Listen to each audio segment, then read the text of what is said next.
une des bénévoles de l'ASTI m'a téléphoné puisque j'avais déjà écrit un livre avec des migrants pour me dire, ben voilà, moi j'étais très émue en voyant ce journal, c'est 500 pages écrites à la main par Mamadou puisqu'on a réorganisé le test et on a compté 1100 jours de voyage. Et un récit vraiment assez incroyable, d'une précision terrible, avec beaucoup de pudeur, et très factuel. Et on a, avec Guillaume et Karine, la sauce aux arbres, précieuse sauce aux arbres, maison d'édition, je ne remercierai jamais assez, qui s'est engagée à fond aussi avec nous dans l'aventure. On a donc travaillé pendant 1 an et demi, Mamadou, tous les deux, pour réécrire, condenser un peu parce que c'était trop long, il y avait trop de choses. Et puis voilà, il en est sorti ce livre contre le Mamadou. Voilà. Donc il s'appelle Le chien qui a vu le lion, qui reprend comme un journal avec des jours tout le périple de Mamadou. Madame Mamadou, tu veux dire quelque chose? Oui, je salue tout le monde. Effectivement, ce qui s'est passé. Je suis arrivé ici, je crois que ça fait 2 ans maintenant. Quand je suis arrivé, je suis allé à l'ASTI. Et donc, j'ai croisé Monique, à qui je lui ai dit que j'avais des bouts de papier sous la main, que je voulais en faire un livre. Et donc, sans plus tarder, elle m'a mis en contact avec Marie, donc je suis allé la voir. Marie m'a accueilli à bras ouverts, donc elle m'a aidé, on a travaillé. Après un an de travail ensemble, c'est ça? 1 an et demi pour le livre. Aujourd'hui, le livre est prêt. Le titre, c'est Le chien qui a vu le lion. Ne court pas de la même manière que celui qui n'en a pas vu. Oui, c'est un adage africain. Cela se traduit par celui qui a vu le danger, le craint plus. Du coup, il est celui qui l'explique mieux que quiconque. Donc, c'est ce que le livre veut expliquer en grosso modo. Sur ce, je vous dis merci. Merci à tous.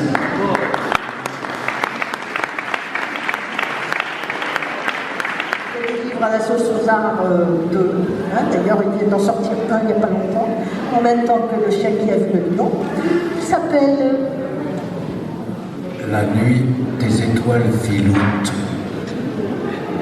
Non, j'ai rien à vendre. C'est le chien. L'autre, des tartines et des confitures. C'est ça, tartines et des confitures. Voilà, bon, enfin c'était juste pour vous présenter. Et puis Marion, qui est où Marion? Marion qui est musicienne et géniale parce qu'elle improvise et voilà. Donc c'est super. Marion et Guillaume qui est polyvalent au maximum, lui éditeur, apiculteur et musicien et dessinateur parce que c'est lui qui a illustré le livre Le chien qui a vu le lion. Donc vous n'avez que des... Merci.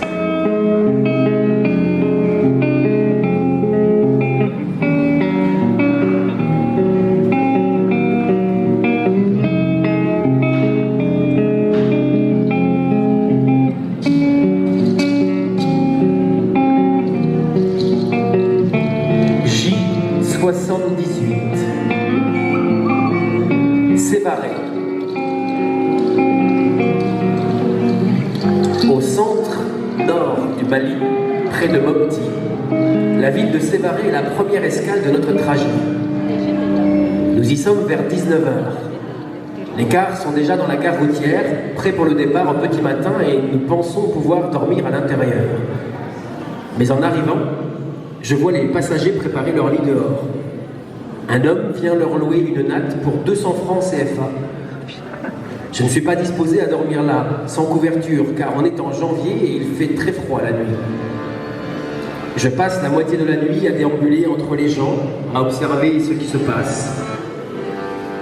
Dans un coin, un homme a fait du feu. Il vend 100 francs un seau d'eau chaude. J'en achète un pour me laver et me réchauffer. Le besoin de sommeil finit par me faire céder. Je vais louer une natte. J'ai beau me tourner dans tous les sens, Pour ne pas m'engourdir, je suis gelé et je finis par rester assis, recroquevillé, jusqu'à ce qu'un inconnu, un homme noir de grande taille, me tende un pagne. Il me demande de venir le matin le déposer devant sa boutique, un peu plus loin, et il m'indique un trou dans le mur où j'aurai moins froid. Mais j'ai beau m'envelopper, serrer, je suis transi. À quoi suis-je réduit? J'ai soudain envie de tout laisser tomber. Je me vois dans ma chambre à Abidjan, au chaud, entouré de mes amis. Ai-je fait le bon choix? Il faut un peu de temps pour que la petite voix prenne le dessus, celle qui me dit de tenir bon, que tout passe, le malheur aussi, et que le bonheur m'attend forcément quelque part. Je tourne cette phrase dans ma tête et je me dis que je vais m'accrocher. Je me centre sur ma volonté et je fume une cigarette dans le réconfort qui me sauve. Devenu insensible au froid, je reste assis jusqu'au petit matin.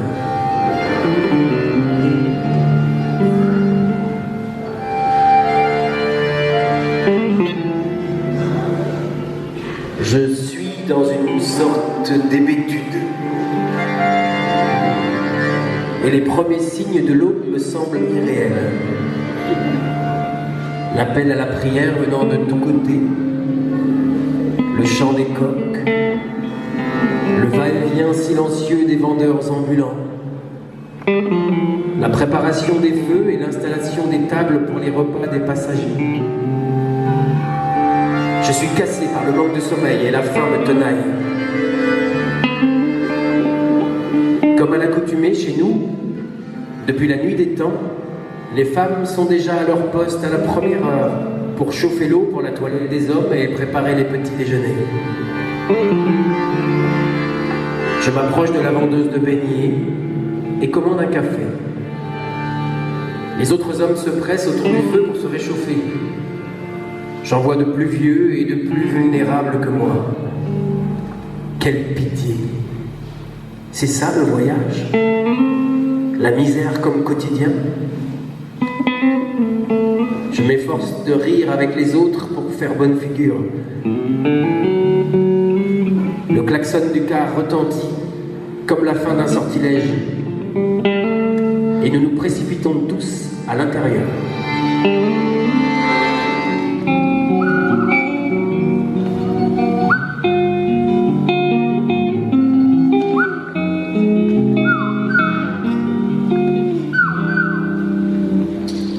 Désert algérien. 17h, départ. Notre véhicule se sépare des autres et s'arrête dans un village où 3 des Haoussa descendent, arrivés à destination apparemment. Nous sommes au barrage d'Ilizi, que nous devons contourner à pied. Les consignes sont données en Haoussa. Certains peuvent nous les traduire. Interdit de porter des habits blancs, de parler, de traîner, sous peine d'être abandonné par les autres. Je n'ai comme bagage qu'un sac à dos avec 2 t-shirts et un pantalon. Sur moi, 2 blousons et 2 pantalons superposés pour délester mon sac. Le chauffeur explique le chemin aux Haoussa dont j'emboîte le pas. 19h. Nous commençons la marche, chacun avançant en fonction du rythme de son devancier. Chaque maillon de la chaîne fait confiance à l'autre. Et nous maintenons la cohésion pendant 30 minutes. Puis, 3 groupes se forment, du plus rapide au plus lent. Je suis dans celui du milieu. Nous escaladons des collines aux pentes dangereuses et le redescendant en roulant sur les cailloux. La nuit est tombée et nous distinguons à peine celui qui nous précède. La vitesse et la sensation de possible non-assistance à personne en danger nous coupent le souffle. Je suis épuisée. Au bout d'1h30 de marche, ma respiration devient difficile. Je commence à avoir trop. Je fais signe à mon voisin que ça ne va pas. Il poursuit son chemin comme si de rien n'était. Tout mon corps pèse une tonne. Je n'arrive plus à lever les pieds. C'est comme dans un cauchemar. Pour m'alléger, je jette mon sac, puis un nez de plus, et un des deux pantalons que je porte. Rien ne change. Je comprends que le problème est ailleurs. Je rassemble un semblant d'énergie pour appeler Issa, mon ami malien. Et je tombe. Et je comprends que l'on peut tomber et mourir en même temps. Je découvre ce qu'est la nuit. Comme dans un brouillard, je sens les autres se précipiter pour me dépasser. Issa penché sur moi, qui me parle, me tire par la main, me relève et me soutient. Nous avançons lentement. Mon corps est mon seul bagage. Insupportable pourtant. Je voudrais arracher les chaussures de mes pieds. Issa m'en empêche, car les cailloux sont tranchants comme des lames. J'ai du mal à soulever mes pieds, si bien que les pierres déchirent mes chaussures. Mes orteils sont blessés, je les vois saigner. J'avance comme un automate, un chevalier engoncé dans une armure. Je m'écroule et reste 10 minutes à terre, le temps de reprendre un peu d'air. Issa ne m'abandonne pas, il m'épaule, je suis un enfant entre ses mains. Les autres sont partis.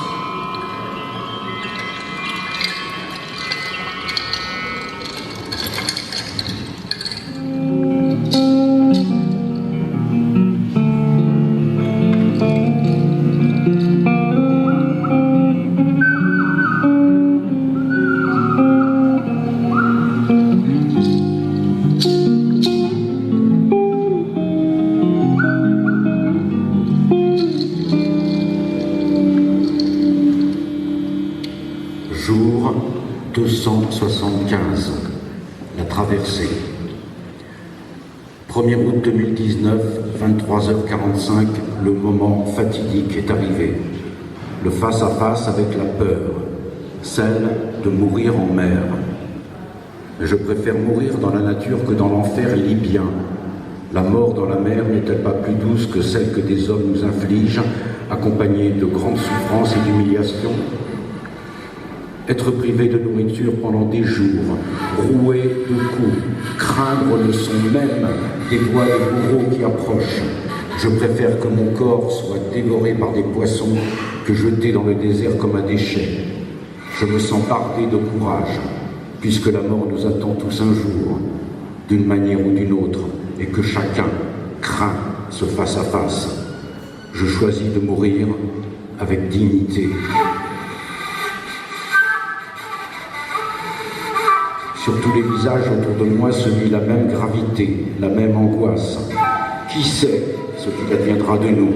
À part Dieu, qui?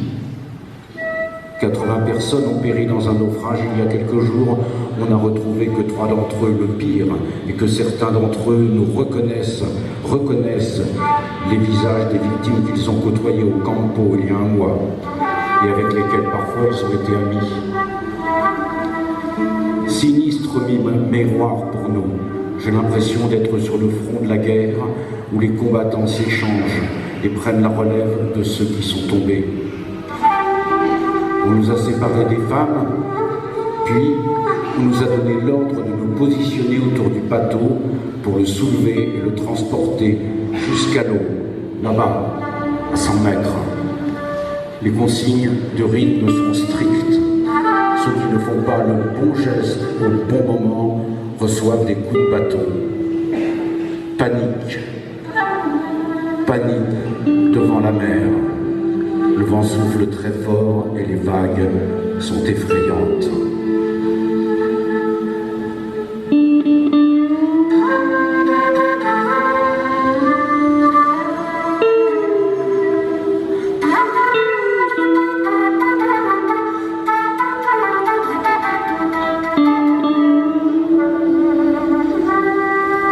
Panique devant la mer.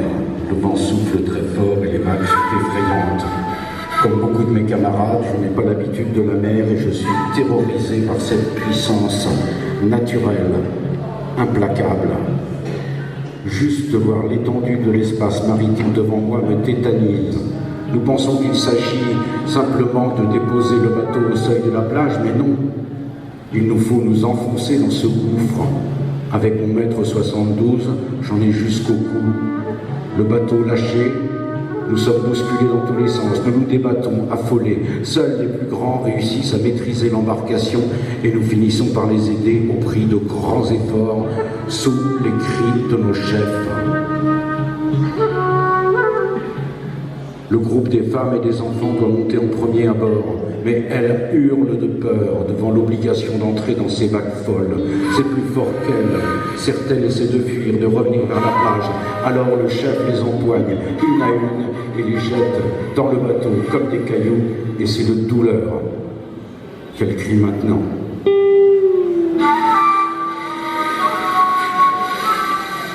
L'urgence est de se concentrer sur le bateau qui bouge dans tous les sens, s'y appuyer pour ne pas se noyer et en même temps le maîtriser pour que les femmes affolées, paralysées par la peur, puissent y monter. Je me fais aider par 3 hommes pour permettre aux 2 femmes enceintes de se hisser dans les meilleures conditions. Au bout d'une demi-heure, les femmes sont enfin à l'intérieur. On ne s'entend pas. Seule la mère a de la voix, les nôtres sont cassés d'avoir tant crié. C'est au tour des hommes de sauter un par un dans l'embarcation. Je me retrouve sur le rebord, c'est inconfortable, mais j'ai plus d'espace qu'à l'intérieur où c'est l'entassement. 78 personnes, 6 bidons de 80 litres d'essence, la cargaison est au complet et le Libyen a fait son travail. Il met le moteur en route, chuchote quelques mots à l'oreille du capitaine, puis il plonge et disparaît de notre vue. Nous nous sentons comme des enfants, abandonnés sous la foudre.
Pozzallo, Italie. La baignade. Aujourd'hui, pourtant, le 1er septembre, je décide de vaincre ma peur de la mer et de l'affronter pour la première fois de ma vie. Nous avons eu l'autorisation de sortir du camp, 7 de mes compagnons, Malinké et moi. Nous trouvons une plage très paisible, équipée de parasols et de transats, et encadrée par des buvettes et des restaurants très fréquentés. Comme j'envie les clients, les plats sont si bons, et je n'ai pas un sou. Des gens au teint clair se baignent tranquillement. Ils interrompent leur bain en nous voyant arriver et viennent s'asseoir sans cesser de nous dévisager.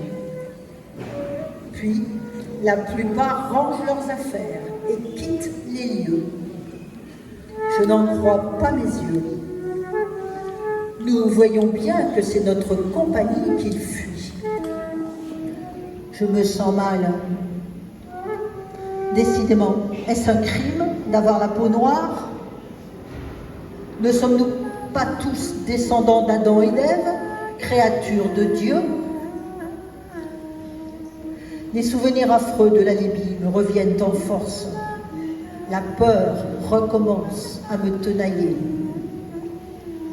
On nous a dit que l'Europe était un continent d'égalité et de droit, sans discrimination sociale. Et j'ai la preuve du contraire.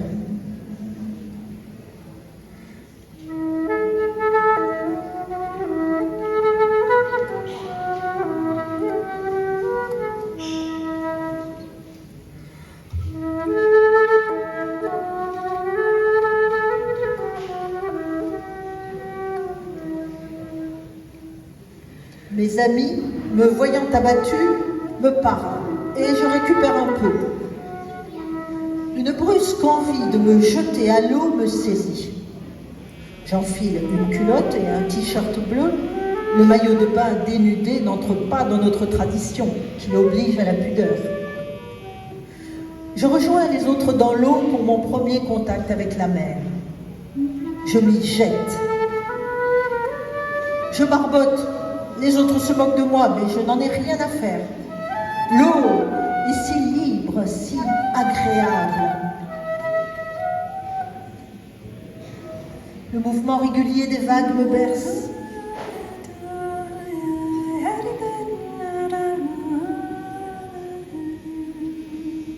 Parfois, une plus grosse vague me ramène vers le bord, dont je prends soin de ne pas m'éloigner, et je joue avec elle. Ceux qui nagent vont proposer leur aide, mais je n'en veux pas. Cette expérience est intéressante et je veux la vivre tout seul.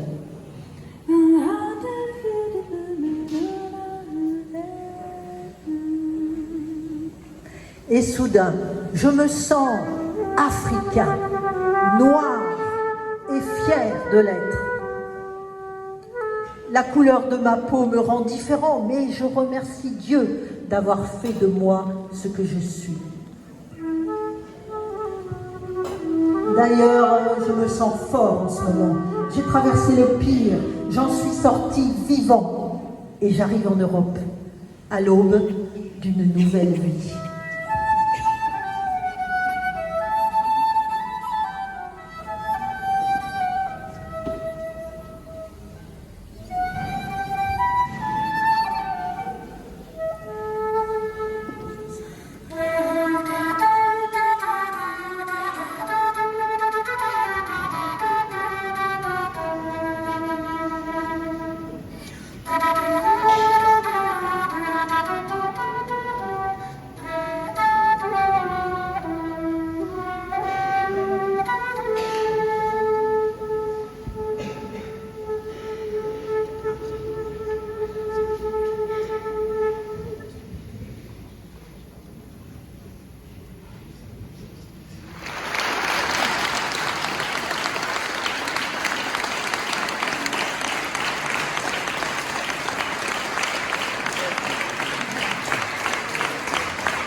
Open Arms. Berceau des ressuscités. Recueil des démunis. Sauveur des martyrs. Mère des orphelins. Grenier des rescapés. Protecteur des rejetés. Maison des sans-abri. Open Arms. Soutien des faibles. Open Arms. Espoir des migrants. Brave de l'océan. Toi qui es l'incarnation d'une nouvelle vie. Open Arms. Le roi des eaux. Le brave des jours et des nuits noires. L'anaconda protecteur des eaux. Open Arms. Notre vie dépend de toi. Rassembleur des familles égarées. Dauphin des eaux profondes. Bateau des pauvres. Flambeau dans les ténèbres. Open Arms. Et là, c'est un poème que j'ai écrit après avoir été sauvé par le bateau Open Arms. Merci beaucoup à tous. Merci.